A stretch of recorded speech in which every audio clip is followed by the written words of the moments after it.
नाजरीन अस्सलाम वालेकुम। IND टुडे न्यूज में आपका खैर मकदम करते हैं। आइए देखते हैं ये तफसीलात। वो मुसलमान की बेटी है, छोड़ो, वो सबकी बेटी है।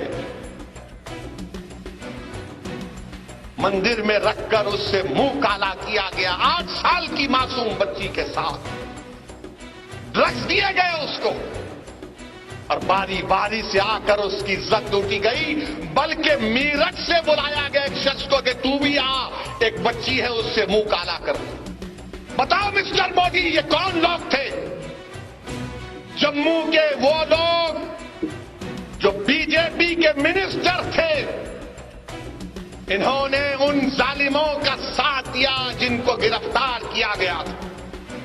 यही मोदी साहब की पार्टी के मिनिस्टर जम्मू की रोडों पर निकलकर कह रहे थे कि इन लोगों को छोड़ो जिन्होंने एक 8 साला बच्ची से जुल्म किया।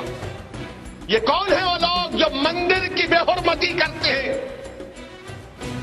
मंदिर भी एक इबादत गाह है, एक पाक जगह है। वहां पर ले जाकर इस मासूम बच्ची को इससे इस तरह की गैर इंसानी हरकत करते हैं, और हरकत करने वालों पर जो मुकदमा है उनकी ताईद में बीजेपी के मिनिस्टर